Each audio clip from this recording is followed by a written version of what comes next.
नमस्कार, मैं हूं अंकुर और आप देख रहे हैं सत्य हिंदी का सुबह 9 बजे का बुलेटिन में बड़ी खबरें देखें उससे पहले देख लेते हैं 5 बड़ी हेडलाइंस।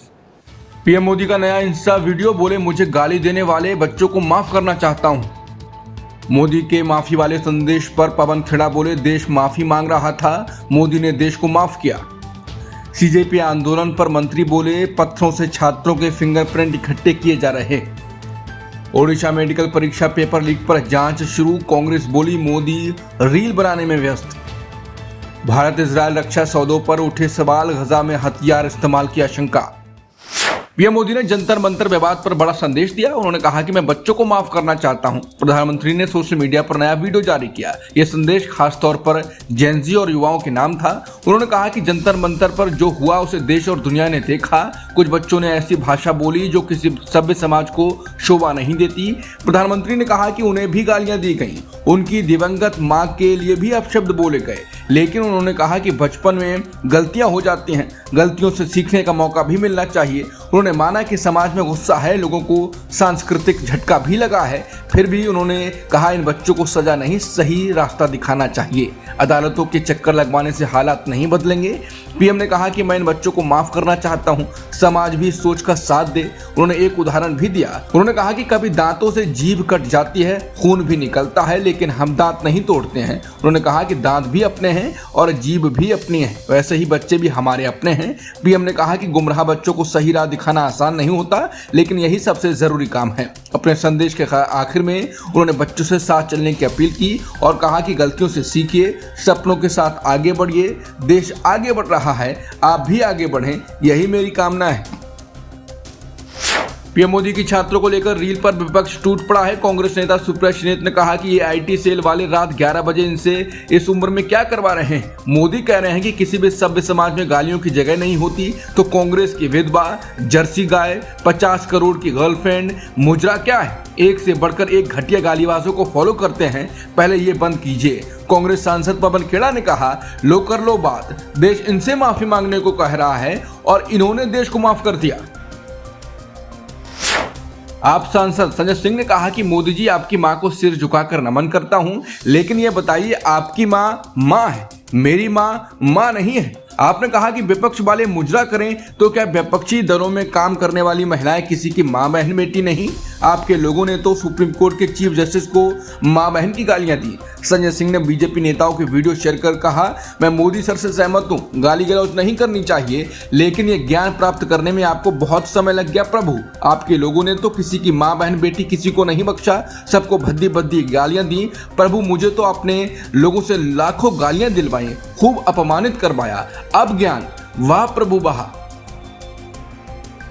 महाराष्ट्र के मंत्री चंद्रकांत पाटिल के बयान से नई बहस छिड़ गई है। उन्होंने दिल्ली के सीजेपी आंदोलन को लेकर बड़ा दावा किया। पाटिल ने कहा कि दिल्ली पुलिस ने छोटे छोटे पत्थर भी जुटाए हैं। उन्होंने दावा किया कि इन पत्थरों से मिले फिंगरप्रिंट की जांच होगी। उन्होंने कहा कि पहचान के लिए इन्हें आधार नंबर से जोड़ा जाएगा, साथ ही पुराने रिकॉर्ड भी जांचे जाएंगे। पाटिल ने दावा किया कि पुलिस ने एक विस्तृत रिपोर्ट तैयार की है। उनके मुताबिक रिपोर्ट में आधुनिक तकनीक का इस्तेमाल हुआ है। उन्होंने आरोप लगाया आंदोलन में आपराधिक मामले वाले लोग भी शामिल थे। उन्होंने ये भी दावा किया कि कुछ विदेशी तत्वों की भूमिका भी जांच में है। पाटिल ने कहा कि ऐसे लोगों पर कार्रवाई की जाएगी। उधर शिवसेना उद्धव गुट के सांसद संजय राउत ने तंज कसा। उन्होंने कहा यह वैज्ञानिक खोज जैसी बात लगती है। राउत ने व्यंग करते हुए कहा मुख्यमंत्री को पाटिल का नाम नोबेल पुरस्कार के लिए भेजना चाहिए। ओडिशा के एमकेसीजी मेडिकल कॉलेज में पोस्ट ग्रेजुएट मेडिकल परीक्षा के पेपर लीक के आरोप लगे हैं। बताया जा रहा है प्रश्न पत्र की तस्वीरें व्हाट्सएप पर वायरल हुई। इसके बाद कॉलेज प्रशासन ने जांच शुरू कर दी। मामले की जांच के लिए 6 सदस्यीय समिति बनाई गई। समिति की अध्यक्षता कॉलेज के प्रिंसिपल करेंगे। समिति को 3 दिन में रिपोर्ट सौंपने का निर्देश दिया गया है। कॉलेज प्रशासन कथित गड़बड़ी की पूरी जांच करेगा। बीजू जनता दल और कांग्रेस ने चिंता जताई है। दोनों दलों ने दोषियों पर सख्त कार्रवाई की मांग की। बीजेपी नेता प्रेस कॉन्फ्रेंस कर सरकार पर हमला बोला। उन्होंने कहा कि नीट विवाद के बाद ये नया मामला सामने आया। उन्होंने आरोप लगाया कि सरकार परीक्षाएं ठीक से नहीं करा पा रही। बीजेडी का दावा है कि 24 महीनों में 23 पेपर लीक हुए। उधर कांग्रेस नेता जयराम रमेश ने भी सरकार को घेरा। उन्होंने कहा एक और पेपर लीक की खबर सामने आई है। उन्होंने दावा किया परीक्षा के दौरान प्रश्न पत्र व्हाट्सएप पर पहुंच गया। उन्होंने लिखा कि एक तरफ प्रधानमंत्री नरेंद्र मोदी रील बनाने में व्यस्त हैं और दूसरी तरफ सरकार संसद में फास्ट ट्रैक स्पेशल कोर्ट का कानून पास करा रही है। इसी बीच ओडिशा से एक और पेपर लीक की खबर सामने आई। जयराम रमेश ने कहा कि सिर्फ कड़े कानून काफी नहीं है। उन्होंने कहा कि शिक्षा व्यवस्था में भ्रष्टाचार पर गंभीर चर्चा जरूरी है। उन्होंने कहा कि छात्र आंदोलन भी यही मांग उठाता रहा है।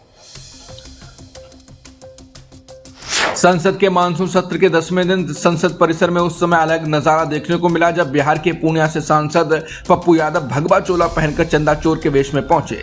पूरे विपक्ष ने एकजुट होकर अयोध्या राम मंदिर के चढ़ावे में गड़बड़ी के मुद्दे को लेकर संसद परिसर में एक प्ले करते हुए प्रदर्शन किया।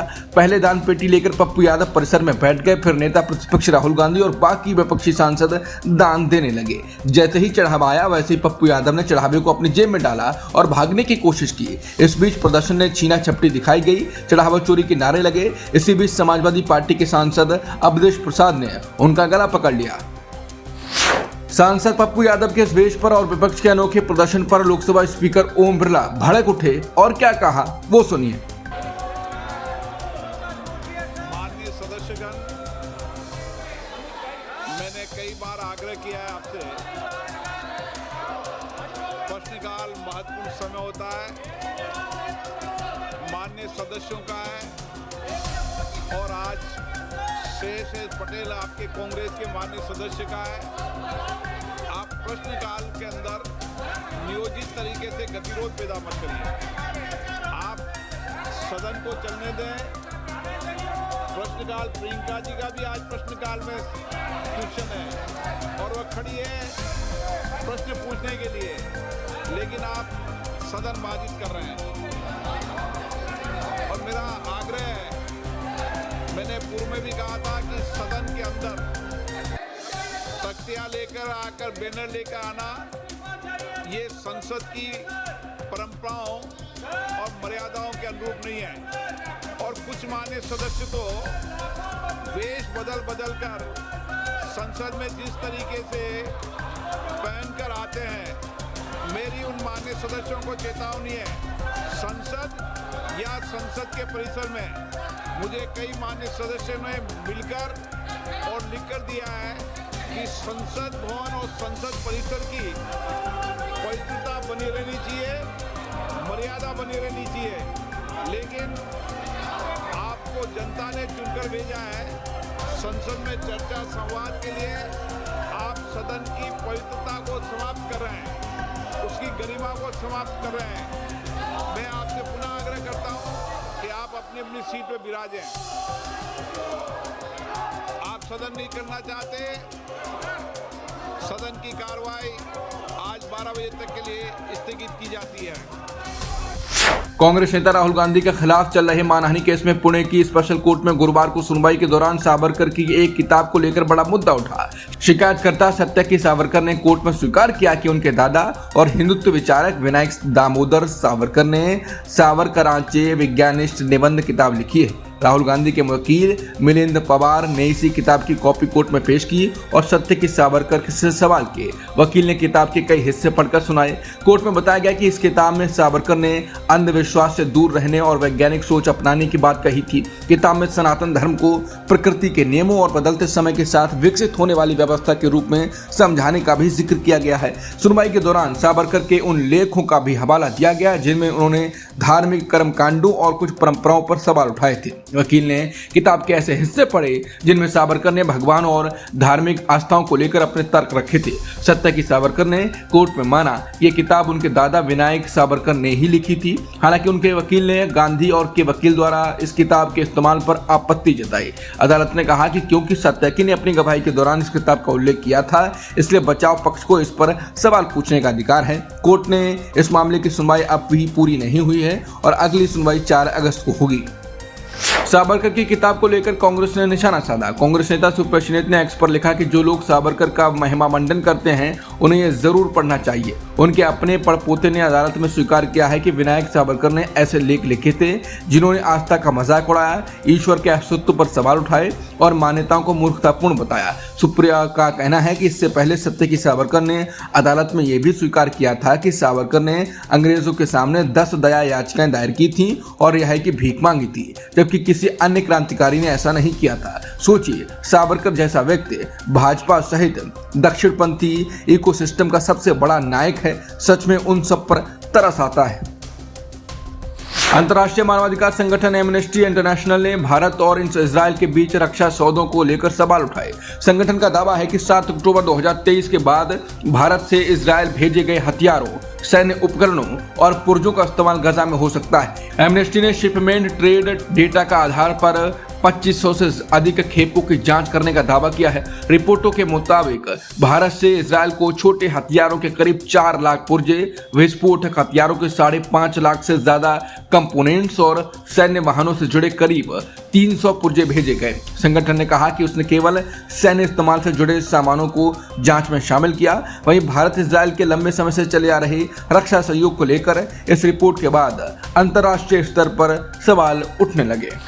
भारत इजरायल रक्षा सौदों पर उठे सवालों पर अब कांग्रेस ने भी सवाल उठाए। कांग्रेस नेता पवन खेड़ा ने एक्स पर लिखा कि ये एक त्रासदी है कि अहिंसा की भूमि किसी दूसरे देश के गैर कानूनी युद्ध में भागीदार बन गई। यदि हम वास्तव में वही हिंदू राष्ट्र हैं जिसका दावा भाजपा करती है तो हमें कर्म के नियम पर भी विश्वास करना होगा। निर्देशों के खिलाफ हिंसा कभी अनुत्तरित नहीं रहती। हर अन्यायपूर्ण कार्य एक ऐसी अपरिहार्य ब्रह्मांडीय प्रतिक्रिया को जन्म देता है जिससे कोई भी शक्ति, धन या प्रचार बच नहीं सकता। खेड़ा का कहना है कि कर्म हमेशा अपना हिसाब चुकता करता है। मोदी का दरबार धूल में मिल जाएगा।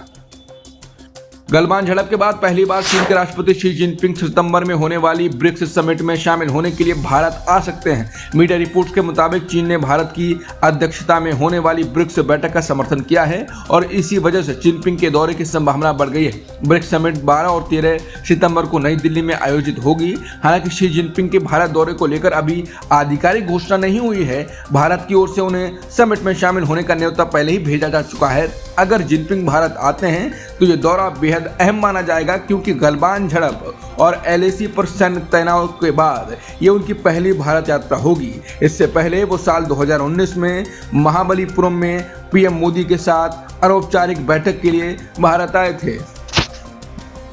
9 बजे के बुलेटिन में इतना ही। बाकी खबरों के लिए आप बने रह सकते हैं सत्य हिंदी के साथ। नमस्कार।